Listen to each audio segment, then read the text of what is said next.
बिस्मिल्लाहिर्रहमानिर्रहीम। अस्सलाम वालेकुम। आज चैप्टर नंबर 8, चैप्टर का नाम एनर्जेटिक्स, लेक्चर नंबर 4। आज का जो मेरा टॉपिक है उस टॉपिक का नाम enthalpy of reaction, exothermic reaction, endothermic reaction. तो सबसे पहले हम समझेंगे इंथाल्पी ऑफ रिएक्शन। इंथाल्पी का मतलब क्या होता है और रिएक्शन का मतलब क्या होता है। इंथाल्पी का मतलब होता है हीट। अपनी बुक के ऊपर लिख लेना, इंथाल्पी का मतलब क्या होता है, हीट होता है। इसी तरह रिएक्शन का मतलब होता है केमिकल रिएक्शन। इंथाल्पी का मतलब हीट और रिएक्शन का मतलब केमिकल रिएक्शन। जब एक केमिकल रिएक्शन होता है या तो उसके अंदर हीट अंदर दाखिल होती है, जब एक केमिकल रिएक्शन होता है या तो उसके अंदर हीट अंदर दाखिल होती है या उसके अंदर से हीट बाहर निकलती है। जब एक केमिकल रिएक्शन होता है या तो उसके अंदर हीट क्या होगी, अंदर दाखिल होगी या उसके अंदर से हीट बाहर निकलती है। जब हीट अंदर दाखिल होती है उसकी हीट को हमने क्या करना होता है, मालूम करना होता है। इसी तरह जब हीट बाहर निकलती है उसकी भी हीट को क्या करना होता है, मालूम करना होता है। इसको बोलते हैं enthalpy of reaction. Enthalpy of reaction का दूसरा नाम क्या होता है, हीट ऑफ रिएक्शन होता है हमारे पास। समझ आ गई। इंथाल्पी ऑफ रिएक्शन क्या होता है, जब एक केमिकल रिएक्शन होता है या तो उसके अंदर हीट अंदर दाखिल होती है या हीट बाहर निकलती है, उस हीट को क्या करना होता है, हमने मालूम करना होता है। उसको बोलते हैं इंथाल्पी ऑफ रिएक्शन। आपके बुक के अंदर ये वाली डेफिनेशन दी हुई है, द अमाउंट ऑफ हीट की मिकदार इवॉल्व्ड बाहर निकलती है या अब्जॉर्ब्ड अंदर जज्ब होती है in a chemical reaction is called enthalpy of reaction. यानी कि हीट की मिकदार या तो बाहर निकलेगी या तो अंदर दाखिल होगी। कब? जब एक केमिकल रिएक्शन होगा। इसको बोलते हैं इंथाल्पी ऑफ रिएक्शन। मिसाल के तौर के ऊपर हम लेंगे हाइड्रोजन गैस। जब हाइड्रोजन गैस का रिएक्शन होता है आयोडीन गैस के साथ, जैसे ही हाइड्रोजन गैस का रिएक्शन होता है आयोडीन गैस के साथ, तो हमारे पास बनता है हाइड्रोजन आयोडाइड। क्या बन जाता है हमारे पास? हाइड्रोजन आयोडाइड बन जाता है। यहाँ पर हाइड्रोजन कितने थे? 2। यहाँ पे आयोडीन कितने थे? 2। तो यहाँ पर हाइड्रोजन और आयोडीन को हमने क्या कर देंगे, बैलेंस कर देते हैं। तो यहाँ पर हाइड्रोजन 2 और आयोडीन भी कितने हो जाते हैं? 2 हो जाते हैं। और इसके अंदर ना हमें हीट देनी पड़ती है। जब हाइड्रोजन गैस और आयोडीन गैस का रिएक्शन होता है तो इसके अंदर हमने हीट देनी होती है। और वो कितनी हीट देनी होती है? वो देनी होती है 53.8 किलो जूल एनर्जी हमें देनी होती है। और साइन क्या आ जाता है यहाँ पर? साइन पॉजिटिव आ जाता है। ये जो पॉजिटिव साइन होता है ना, पॉजिटिव साइन का मतलब होता है कि इसके अंदर हमने हीट अंदर दी है। पॉजिटिव का मतलब क्या होता है, ये इसके अंदर हमने हीट अंदर दाखिल करवाई है हमारे पास। ये हाइड्रोजन गैस का रिएक्शन किसके साथ हो रहा है? आयोडीन गैस के साथ। तो क्या बन जाएगा? Hydrogen iodide. तो 53.8 किलो जूल हमें एनर्जी देनी पड़ती है। ये जो पॉजिटिव होता है ना, पॉजिटिव साइन का मतलब होता है ये एंडोथर्मिक रिएक्शन है। कौन सा रिएक्शन है? Endothermic reaction. एंडोथर्मिक रिएक्शन वो होते हैं जिसके अंदर हम हीट अंदर दाखिल करवाते हैं। इसी तरह जब कार्बन का जो रिएक्शन होता है ना ऑक्सीजन गैस के साथ, जब कार्बन का रिएक्शन किसके साथ होगा? ऑक्सीजन गैस के साथ, तो क्या बन जाती है? ये कार्बन डाइऑक्साइड गैस बन जाती है। और जब कार्बन का रिएक्शन होता है ऑक्सीजन गैस के साथ, तो इसमें से ना हीट बाहर निकलती है। कितनी हीट बाहर निकलती है? नेगेटिव 393.5 किलो जूल एनर्जी बाहर निकलती है। पॉजिटिव का मतलब होता है हमने 53.8 एनर्जी अंदर दी, और ये नेगेटिव का मतलब होता है इसमें से हीट बाहर निकली है। और नेगेटिव रिप्रेजेंट करता है एक्सोथर्मिक रिएक्शन को और ये पॉजिटिव रिप्रेजेंट कर रहा होता है एंडोथर्मिक रिएक्शन को। नेगेटिव का मतलब है इसके अंदर से हीट क्या हुई, बाहर निकली है हमारे पास। कार्बन का रिएक्शन हुआ ऑक्सीजन गैस के साथ, तो क्या बनेगा? Carbon dioxide gas. और नेगेटिव का मतलब क्या है कि इस केमिकल रिएक्शन में से हीट बाहर निकली है। पॉजिटिव रिप्रेजेंट करता है एंडोथर्मिक रिएक्शन को और नेगेटिव रिप्रेजेंट करता है एक्सोथर्मिक रिएक्शन को। It's sign is negative. Sign क्या है? नेगेटिव।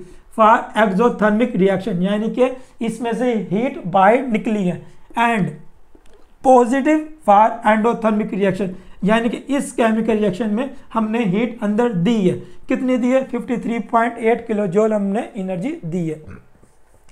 इसी तरह स्टैंडर्ड इंथाल्पी चेंज, इंथाल्पी का मतलब क्या होता है? हीट, और चेंज का मतलब तब्दील। जब एक केमिकल रिएक्शन होता है तो उसके अंदर हीट के अंदर क्या आती है? तब्दीली आती है। या तो उसके अंदर हीट अंदर दाखिल होती है या हीट क्या होती है? बाहर निकलती है, यानी कि हीट के अंदर क्या तब्दीली आती है हमारे पास। स्टैंडर्ड के अंदर ना हम दो चीज़ों की बात करते हैं, एक बात करते हैं टेम्परेचर की और एक बात करते हैं प्रेशर की। जो टेम्परेचर लेना होता है ना, वो हमने लेना होता है 25 सेंटीग्रेड। कितना लेना होता है? 25 सेंटीग्रेड। यानी कि जब हम एक केमिकल रिएक्शन करवाते हैं उसके इर्द गिर्द कितना टेम्परेचर रखना होता है हमें? 25 सेंटीग्रेड। इसका मतलब होता है रूम टेम्परेचर। इसका क्या मतलब होता है? Room temperature. और ये प्रेशर कितना लेना होता है हमें? 1 atm। एटीएम का मतलब होता है एटमॉस्फेरिक प्रेशर। अभी जो हमारे पास हवा का जो दबाव होता है ना, वो कितना दबाव है? वो 1 atm होता है, यानी कि 1 एटमॉस्फेरिक प्रेशर। स्टैंडर्ड में कितनी चीज़ें लेते हैं? दो, एक टेम्परेचर और एक प्रेशर। टेम्परेचर कितना ले लिया हमने? 25 सेंटीग्रेड। और प्रेशर कितना ले लेते हैं हम? 1 atm लेते हैं। एटीएम का मतलब क्या होता है? Atmospheric pressure. अभी हमने कितना लिया? 25 सेंटीग्रेड। अगर सेंटीग्रेड को ना हम कन्वर्ट करें किसके अंदर? केल्विन के अंदर। तो इसके लिए हम क्या करते हैं? तो इसके अंदर 273 को ऐड करवा देते हैं। तो यहाँ पर क्या आएगा? 25 सेंटीग्रेड और 273 को क्या करवा देते हैं? ऐड करवा देते हैं। और जवाब कितना आ जाएगा? 298 केल्विन आ जाता है। यानी कि जो टेम्परेचर होता है ना, या तो हम 25 सेंटीग्रेड लेंगे या 298 केल्विन लेते हैं। और जो प्रेशर वो कितना लेते हैं हम? वो 1 atm लेते हैं, यानी कि 1 एटमॉस्फेरिक प्रेशर लेते हैं। जब हम एक केमिकल रिएक्शन करवाते हैं, अगर हम लेते हैं स्टैंडर्ड, तो टेम्परेचर कितना लेंगे? 25 सेंटीग्रेड और प्रेशर कितना लेंगे? 1 atm प्रेशर लेते हैं हमारे पास। इसको बोलते हैं स्टैंडर्ड कंडीशंस। स्टैंडर्ड का मतलब क्या होता है? टेम्परेचर 25 सेंटीग्रेड या 298 केल्विन। और जो प्रेशर वो कितना लेते हैं? 1 atm, यानी कि 1 एटमॉस्फेरिक प्रेशर लेते हैं। तो इंथाल्पी ऑफ रिएक्शन मेजर, यानी कि हीट हमने मालूम करनी है केमिकल रिएक्शन की एट 25 सेंटीग्रेड या 298 kelvin and 1 atmospheric pressure is known as standard enthalpy change. मिसाल के तौर के ऊपर, और इसको जो रिप्रेजेंट करते हैं ना, it is denoted by delta H not. ये जो डेल्टा होता है ना, डेल्टा रिप्रेजेंट कर रहा होता है चेंज को। किसको रिप्रेजेंट कर रहा है? ये चेंज को। ये जो एच होता है ना, एच रिप्रेजेंट कर रहा होता है इंथाल्पी को। एच किस चीज़ को रिप्रेजेंट करता है? इंथाल्पी को, यानी कि चेंज इन इंथाल्पी, हीट के अंदर कितनी तब्दीली आई है। डेल्टा का मतलब चेंज और एच का मतलब क्या होता है? इंथाल्पी। और या इसका मतलब हीट भी लिख सकते हो आप। यानी कि जब एक केमिकल रिएक्शन होता है तो उसके अंदर हीट के अंदर क्या तब्दीली आती है। और ये जो नाट है ना, ये जो जीरो है, इसका मतलब क्या होता है? नाट रिप्रेजेंट कर रहा होता है टेम्परेचर और प्रेशर को, यानी कि स्टैंडर्ड कंडीशन। स्टैंडर्ड कंडीशन कितनी होती है? 25 सेंटीग्रेड टेम्परेचर और प्रेशर 1 atm होता है हमारे पास। ये समझ आ गए? स्टैंडर्ड इंथाल्पी चेंज का मतलब क्या होता है? स्टैंडर्ड का मतलब नॉट, टेम्परेचर और प्रेशर। और इंथाल्पी का मतलब क्या होता है? एच। और हमारे पास चेंज किस चीज़ को रिप्रेजेंट कर रहा होता है? डेल्टा को। यानी कि जब एक केमिकल रिएक्शन होगा तो उसके अंदर हीट के अंदर क्या आती है? तब्दीली आती है। और वो जो केमिकल रिएक्शन करवा रहे हैं वो किस कंडीशन के तहत करवा रहे हैं? स्टैंडर्ड कंडीशन के तहत। मिसाल के तौर पर ये मैंने अभी एग्जांपल समझा दी थी। जब कार्बन का रिएक्शन होता है ऑक्सीजन गैस के साथ तो क्या बनती है? Carbon dioxide gas. और कितनी हीट बाहर निकलती है? 393.5 किलो जूल। और ये जो नेगेटिव होता है ना, नेगेटिव का मतलब इसमें से हीट क्या हुई? बाहर निकली है हमारे पास। और ये डेल्टा का change in heat standard condition. इसी तरह जब हाइड्रोजन गैस का रिएक्शन होता है आयोडीन गैस के साथ तो क्या बनता है? Hydrogen iodide. और इसमें हमने हीट अंदर देनी पड़ती है, क्योंकि पॉजिटिव का मतलब होता है कि ये एंडोथर्मिक रिएक्शन है, इसके अंदर हमने हीट अंदर दाखिल करवाई है। और किस कंडीशन के तहत हुआ? स्टैंडर्ड कंडीशन के तहत हुआ है हमारे पास। डेल्टा चेंज, एच यानी कि हीट, और नॉट का मतलब क्या होता है? Standard condition. टेम्परेचर 25 सेंटीग्रेड और प्रेशर 1 atm होता है हमारे पास।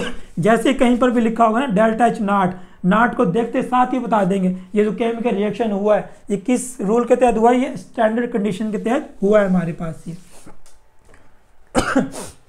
इसके बाद हम बात करेंगे एक्सोथर्मिक रिएक्शन की। किसकी बात करेंगे? एक्सोथर्मिक रिएक्शन की। एक्सो का मतलब होता है एग्जिट। एक्सो का मतलब क्या होता है? एग्जिट, यानी कि बाहर निकलना। थर्म का मतलब होता है हीट। रिएक्शन का मतलब होता है केमिकल रिएक्शन, यानी कि जब एक केमिकल रिएक्शन होता है उससे हीट क्या होती है? बाहर निकलती है, उसको बोलते हैं एक्सोथर्मिक रिएक्शन। जब एक केमिकल रिएक्शन होता है उसमें से हीट क्या होती है? बाहर निकलती है, उसको बोलते हैं एक्सोथर्मिक रिएक्शन। मिसाल के तौर के ऊपर जब हमारे पास एक लकड़ी मौजूद है, क्या मौजूद है? लकड़ी मौजूद है, उसको ना हमने आग जलानी है। उसको क्या? आग जलानी है। आग जलाने के लिए ना किसका होना जरूरी होता है? ऑक्सीजन गैस का होना जरूरी होता है। यानी कि इस लकड़ी को हम आग जलाएंगे तो इसके लिए किसका होना जरूरी होता है? हवा के अंदर ऑक्सीजन का होना जरूरी होता है। जैसे हम लकड़ी को आग जलाएंगे तो ऑक्सीजन का इसके अंदर क्या होता है? रिएक्शन होता है। और जैसे ही हमारे पास लकड़ी जलती है इसमें से हीट क्या होती है? बाहर निकलती है।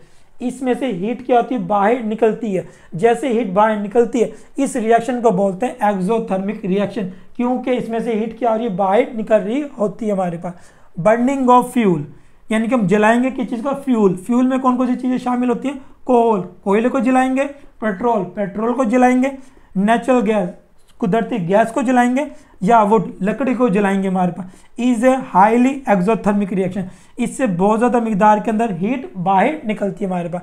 जब हम बर्निंग ऑफ फ्यूल, हम किसी भी चीज़ यानी कि फ्यूल को आग जलाएंगे उससे बहुत ज़्यादा मिकदार के अंदर हीट बाहर निकलती है। जब हीट बाहर निकलती है इसको बोलेंगे एक्सोथर्मिक रिएक्शन।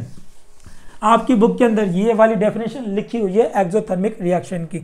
एक केमिकल रिएक्शन डेट प्रोसीड्स, जो होता है विद द एवोल्यूशन, यानी कि बाहर निकलना।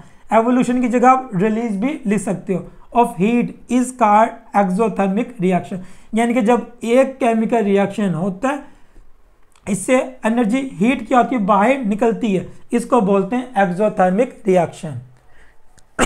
In an exothermic reaction chemical system transfer energy to the surrounding as the reactants are converted to product। हमारे पास ये जब ना हमारे पास एक केमिकल रिएक्शन होता है हमारे पास तो उसके अंदर क्या होता है? सिस्टम में से ना हीट क्या होती है? बाहर निकलती है। कहाँ पर निकलती है? सराउंडिंग की तरफ हमारे पास। तो सबसे पहले हम समझेंगे सिस्टम क्या होता है और सराउंडिंग क्या होता है हमारे पास। ये जो बच्चा हमारे पास है ना, बच्चा इस किताब को क्या कर रहा है? पढ़ रहा है। बच्चे का सारा फोकस कहाँ पर है? इस किताब के ऊपर है। तो ये क्या हो जाएगा? सिस्टम। यानी कि हम जिस चीज़ के ऊपर भी हम अपना फोकस करते वो क्या होता है हमारे पास? वो होता है सिस्टम। यानी कि जिस चीज़ पर भी ना हमारा फोकस हो उसको क्या बोलते हैं? सिस्टम। बाकी इर्द गिर्द वाली जितनी भी चीज़ें होती हैं ना उसको क्या बोलते हैं? हम सराउंडिंग बोलते हैं हमारे पास। यानी कि जो बच्चा हमारे पास क्या कर रहा है? किताब पढ़ रहा है। बच्चे की सारी तवज्जो किसके ऊपर है? इस किताब के ऊपर। तो किताब इसके लिए क्या हो जाएगी? किताब इसके लिए हो जाएगी सिस्टम। बाकी इसके इर्द गिर्द जितनी भी किताबें मौजूद हैं वो क्या हो जाएंगी? सराउंडिंग हो जाती है हमारे पास। यानी कि जो लकड़ी के अंदर क्या हो रहा है? केमिकल रिएक्शन हो रहा है, यानी कि इसके अंदर आग जल रही है, तो ये लकड़ी हमारे पास क्या हो जाएगी? सिस्टम हो जाएगी। यानी कि सिस्टम में से हीट बाहर निकलती है और वो कहाँ निकलती है? वो सराउंडिंग में चली जाती है। समझ आ गए? जिस चीज़ पर हमारा फोकस होता है उसको क्या बोलते हैं? सिस्टम। और बाकी इर्द गिर्द सब चीज़ें क्या होती हैं? वो सराउंडिंग होती है हमारे पास। यानी कि ये एक फ्लास्क मौजूद है, इसके अंदर हमने क्या ले लिया? केमिकल ले लेते हैं। तो केमिकल हमारे पास क्या हो जाएगा? सिस्टम। इसमें से हीट क्या होती है? बाहर निकलती है, क्योंकि कौन सा रिएक्शन है ये? Exothermic reaction. जैसे ही हीट बाहर निकलेगी तो वो हीट कहाँ पर जाती है? वो सराउंडिंग में जाती है। यानी कि कहाँ से हीट निकल रही है? सिस्टम में से, और जा कहाँ पर ये? सराउंडिंग की तरफ जा रही होती है हमारे पास। तो यहाँ पर वो कह रहा है इन एक्सोथर्मिक रिएक्शन। एक्सोथर्मिक रिएक्शन के अंदर केमिकल सिस्टम, ये हमारे पास क्या है? केमिकल का सिस्टम है। Transfer energy to the surrounding, यानी कि सिस्टम से हीट बाहर निकलेगी, कहाँ पर जाएगी? सराउंडिंग की तरफ। Has the reactants are converted, जो रिएक्टेंट होते हैं ना वो तब्दील हो जाते हैं किसके अंदर? प्रोडक्ट के अंदर तब्दील हो जाती है हमारे पास। जैसे हमारे पास कार्बन का रिएक्शन होता है किसके साथ? ऑक्सीजन गैस के साथ रिएक्शन होता है, तो क्या बन जाते हैं हमारे पास? कार्बन डाइऑक्साइड गैस बाहर कार्बन डाइऑक्साइड गैस बन जाती है। जो चीज़ शुरू में होती है ना इसको क्या बोलते हैं, रिएक्टेंट, और जो नई चीज़ बनती है ना इसको क्या बोलते हैं, इसको हम प्रोडक्ट बोलते हैं हमारे पास। और इसके नतीजे में हीट बाहर निकलती है। कितनी हीट बाहर निकलती है, 393.5 एनर्जी इसमें से बाहर निकलती है। यानी कि सिस्टम में से हीट बाहर निकल रही है और कहाँ पर जा रही है, सराउंडिंग की तरफ। इसके अंदर रिएक्टेंट किस में तब्दील हो जाते हैं, प्रोडक्ट के अंदर तब्दील हो जाते हैं हमारे पास। समझ आ गए। एक्सोथर्मिक रिएक्शन वो होता है जिसके अंदर एक केमिकल रिएक्शन होता है और उसमें से हीट क्या होती है, बाहर निकलती है हमारे पास, और वो हीट मुंतकिल होती है कहाँ से, सिस्टम से सराउंडिंग की तरफ, और इसमें रिएक्टेंट किस में कन्वर्ट हो जाते हैं, प्रोडक्ट के अंदर तब्दील हो जाती है हमारे पास। और सिस्टम क्या होता है, सिस्टम वो होता है जिस पर हमारा सारे का सारा फोकस होता है और बाकी इर्द गिर्द वाली सब चीज़ें क्या हो जाती है, सराउंडिंग हो जाती है हमारे पास। For example burning of fuel is a highly exothermic reaction. अब हमारे पास जो ये हीट बाहर निकलती है ना, इसका क्या करते हैं, द एनर्जी रिलीज, जो एनर्जी इसमें से बाहर निकल रही है, कैन बी यूज, इसका इस्तेमाल करते हैं टू हीट, गर्म करने के लिए रूम। हमारे पास जैसे मतलब कमरे के अंदर हमने आग जला ली, इसमें से हीट बाहर निकल रही है तो हम कमरे को क्या करते हैं, गर्म कर लेते हैं। कह रहे द एनर्जी रिलीज, जो एनर्जी बाहर निकलती है, कैन बी यूज, इसका इस्तेमाल करते हैं हीट ए रूम, कमरे को गर्म करने के लिए, या टू ड्राइव, चलाने के लिए इंजन। जैसे पहले ज़माने में गाड़ी में मतलब कोयले से इंजन वगैरह चलते थे, यानी कि कोयले में से हीट जो बाहर निकलती थी ना तो इसके अंदर इंजन वगैरह चलता था। इसी तरह या कुक फूड, या ऐसे खाना हम पकाते हैं हमारे पास। समझ आ गए। मतलब कि जो एक्सोथर्मिक रिएक्शन होता है ना उसमें से जो हीट बाहर निकलती है, या तो हम कमरे को गर्म कर लेते हैं, या इसे इंजन को हम चलाते हैं, या खाना वगैरह हम पका रहे होते हैं हमारे पास ये। इसी तरह एग्जाम्पल और भी आ सकते हैं। Example of exothermic reaction are given below. For example जब हम रिएक्शन करवाएंगे कार्बन का ऑक्सीजन गैस के साथ तो क्या बनेगा, CO2, और कितनी हीट बाहर निकलती है, -393.5 किलो जूल एनर्जी बाहर निकलती है। इसी तरह जब हाइड्रोजन गैस का रिएक्शन किसके साथ होता है, ऑक्सीजन गैस के साथ, तो क्या बन जाता है, वाटर, और इसमें से कितनी हीट बाहर निकलती है, -571.6 किलो जूल एनर्जी बाहर निकलती है। यानी कि जब हाइड्रोजन गैस का रिएक्शन किसके साथ हो रहा है, ऑक्सीजन गैस के साथ, तो क्या बनता है हमारे पास, तो बन जाता है वाटर।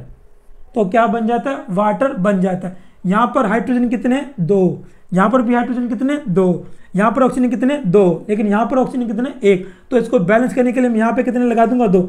अब ऑक्सीजन कितने हो गए, 2, यहाँ पर भी कितने हो गए, 2, लेकिन अब हाइड्रोजन कितने हो जाते हैं, यहाँ पर हो जाते हैं 4, लेकिन यहाँ पर कितने, 2। तो इसको बैलेंस करने के लिए मैं यहाँ पर कितने लगा दूंगा, 2, यानी कि 4 हाइड्रोजन यहाँ पर हो गए, 2 ऑक्सीजन यहाँ पर। देखो यहाँ पर भी 4 हाइड्रोजन हो गए और यहाँ पर भी 2 ऑक्सीजन हो गए, यानी कि इक्वेशन क्या हो गई, बैलेंस हो गई। और इसमें से कितनी हीट बाहर निकलती है, 571.6 एनर्जी क्या होती है, बाहर निकलती है। हमें कैसे पता लगा बाहर निकल रही है, क्योंकि साइन क्या आ गया, नेगेटिव आ जाता है हमारे पास ये।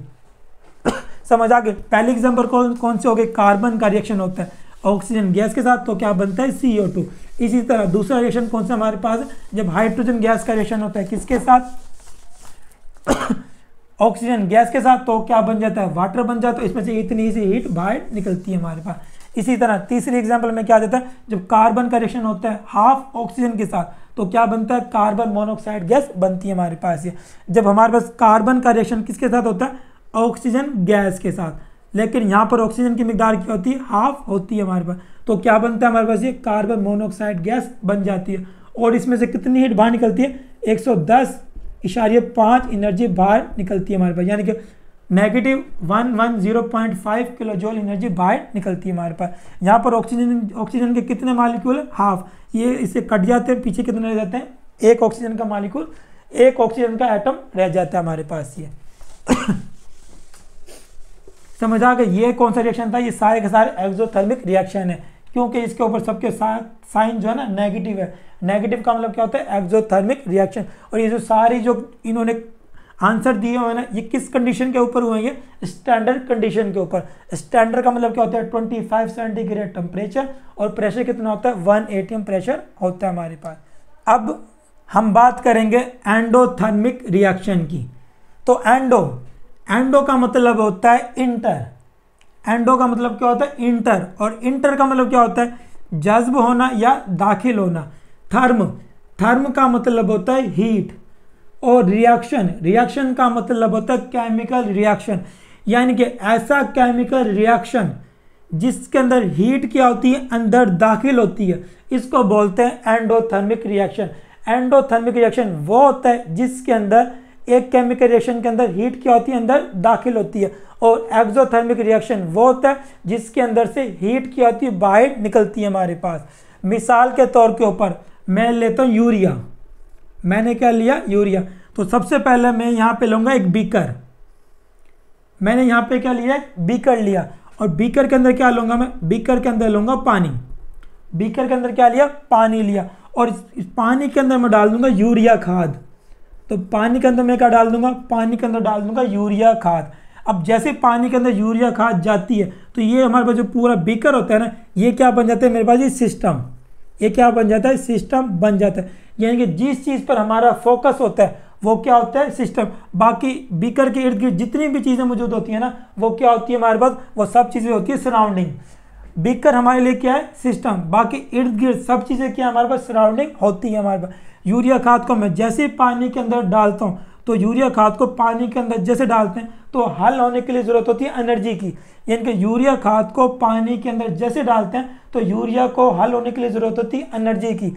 तो इस बीकर के अंदर जो पानी है, पानी के अंदर जितनी भी जो एनर्जी होती है ना, वो कौन इस्तेमाल कर लेता है, वो यूरिया इस्तेमाल कर लेता है। इसी तरह जो सराउंडिंग होती है ना, सराउंडिंग में जो हीट होती है, सराउंडिंग में जितनी भी जो हीट होती है ना, वो भी कौन इस्तेमाल कर लेता है, वो भी यूरिया इस्तेमाल कर लेता है। यानी कि हल होने के लिए ना यूरिया को किस चीज़ की ज़रूरत होती है, हीट की ज़रूरत होती है। वो कुछ बीकर के अंदर पानी में से ले लेता है और कुछ कहाँ से ले लेता है, सराउंडिंग में से हीट ले लेता है। इस तरह यूरिया का पानी में हल हो जाती है। यानी कि सराउंडिंग में से ना हीट क्या होती है, सिस्टम के अंदर दाखिल हो जाती है। इसको बोलते हैं एंडोथर्मिक रिएक्शन। जब हमारे बीकर के अंदर जो पानी होता है ना, उसकी जो एनर्जी किसने इस्तेमाल कर ली, यूरिया ने। इसी तरह जो इर्द गिर्द सराउंडिंग होता है उसकी भी एनर्जी कौन इस्तेमाल कर लेता है, यूरिया इस्तेमाल कर लेता है हल होने के लिए। तो इर्द गिर्द का टेम्परेचर भी क्या हो जाता है, ठंडा हो जाता है। और ये जो पानी होता है ना, पानी भी क्या हो जाता है, ये ठंडा हो जाता है हमारे पास। यानी कि जब हम बेकर के अंदर यूरिया खाद को डालते हैं, पानी क्या हो जाता है, ठंडा हो जाता है। पानी इसलिए ठंडा हो जाता है कि क्योंकि यूरिया को हल होने के लिए ज़रूरत होती है हीट की। वो हीट कहाँ से लेता है, बीकर के अंदर पानी में से ले लेता है कुछ हीट और कुछ सराउंडिंग में से ले लेता है। और सराउंडिंग का टेम्परेचर क्या हो जाता है, कम हो जाता है। जैसे सराउंडिंग का टेम्परेचर कम हो जाता है तो पानी भी क्या हो जाता है, ठंडा हो जाता है हमारे पास। यानी कि सराउंडिंग से हीट मुंतकिल हुई, कहाँ पर मुंतकिल हुई, सिस्टम के अंदर। और सिस्टम हमारे पास क्या था, यूरिया वाला बेकर। आपकी बुक के अंदर ये वाली डेफिनेशन दी हुई है। एक केमिकल रिएक्शन डेट प्रोसीड्स, जो होता है विद द अब्जॉर्प्शन, जज़ब होकर, heat is called endothermic reaction. यानी कि ऐसा केमिकल रिएक्शन जो होता है हीट जज़ब करके, इज कॉल्ड एंडोथर्मिक रिएक्शन हमारे पास। इन दीज रिएक्शन, इस रिएक्शन के अंदर हीट इज ट्रांसफर, हीट मुंतकिल होती है from surrounding to the system. जो बेकर था ना हमारा, बीकर यानी कि यूरिया खाद वाला बीकर, वो क्या था हमारे पास, सिस्टम। उसमें हीट अंदर दाखिल हो रही थी। हीट कहाँ से दाखिल हो रही थी, सराउंडिंग, यानी कि सराउंडिंग से हीट दाखिल हो रही थी। कहाँ पर, सिस्टम के अंदर हीट दाखिल हो रही थी हमारे पास। तो हमारे पास ये केमिकल रिएक्शन हो रहा है, यानी कि इसके अंदर बीकर है, बीकर के अंदर मतलब पानी, पानी के अंदर क्या ले लेंगे, यूरिया खाद। तो यूरिया खाद को जज्ब होने के लिए किसकी ज़रूरत होती है, हीट की ज़रूरत होती है। वो हीट कहाँ से आती है, कुछ पानी में मौजूद होती है और कुछ सराउंडिंग से। यानी कि सराउंडिंग से हीट मुंतकिल हो रही है। कहाँ पर मुंतकिल हो रही होती है, सिस्टम की तरफ हीट मुंतकिल हो रही होती है। इसको बोलते हैं एंडोथर्मिक रिएक्शन। एंडोथर्मिक रिएक्शन वो होते हैं जिसके अंदर हीट क्या होती है, अंदर दाखिल होती है। और एक्सोथर्मिक रिएक्शन वो होते हैं जिसमें से हीट क्या होती है, बाहर निकलती है। और जो एक्सोथर्मिक रिएक्शन की एग्जाम्पल होती है डेली लाइफ के अंदर, हम बेकर ले लें, बेकर के अंदर चूने का पत्थर डाल दें, क्या डाल दें, चूने का पत्थर डाल दें, तो चूने का पत्थर ना पानी उबलने लग जाता है। पानी जैसे उबलता है तो उसमें से हीट बाहर निकलती है। जैसे हीट बाहर निकलती है उसको बोलते हैं एक्सोथर्मिक रिएक्शन। मतलब कि चूने का पत्थर पानी में डालेंगे, हीट बाहर निकलती है, उसको बोलते हैं एक्सोथर्मिक रिएक्शन। अगर यूरिया डाल देंगे तो यूरिया डालने में पानी क्या हो जाता है, ठंडा हो जाता है। इसको बोलते हैं endothermic reaction. For example of endothermic reaction are given below. Hydrogen gas का किसके साथ रिएक्शन होता है, आयोडीन गैस के साथ। तो क्या बन जाता है हमारे पास, हाइड्रोजन आयोडाइड बन जाता है। और कितनी हीट हमें अंदर देनी पड़ती है, 53.8 किलो जूल हमें एनर्जी देनी पड़ती है। ये जो पॉजिटिव होते हैं ना, पॉजिटिव साइन रिप्रेजेंट कर रहा होता है कि इसके अंदर हीट हमें अंदर दी है। इसी तरह जब नाइट्रोजन गैस का रिएक्शन किसके साथ होता है, ऑक्सीजन गैस के साथ, तो क्या बन जाता है, नाइट्रोजन मोनोऑक्साइड। यहाँ पर नाइट्रोजन कितने थे, 2, यहाँ पर ऑक्सीजन कितने थे, 2, तो यहाँ पर 2 नाइट्रोजन 2 ऑक्सीजन क्या हो जाते हैं, बैलेंस हो जाते हैं। और इसमें कितनी हीट देनी पड़ती है, 180.5 किलो जूल एनर्जी हमें देनी पड़ती है। पॉजिटिव का मतलब है ये एंडोथर्मिक रिएक्शन है। अभी तक के लिए थैंक यू सो मच।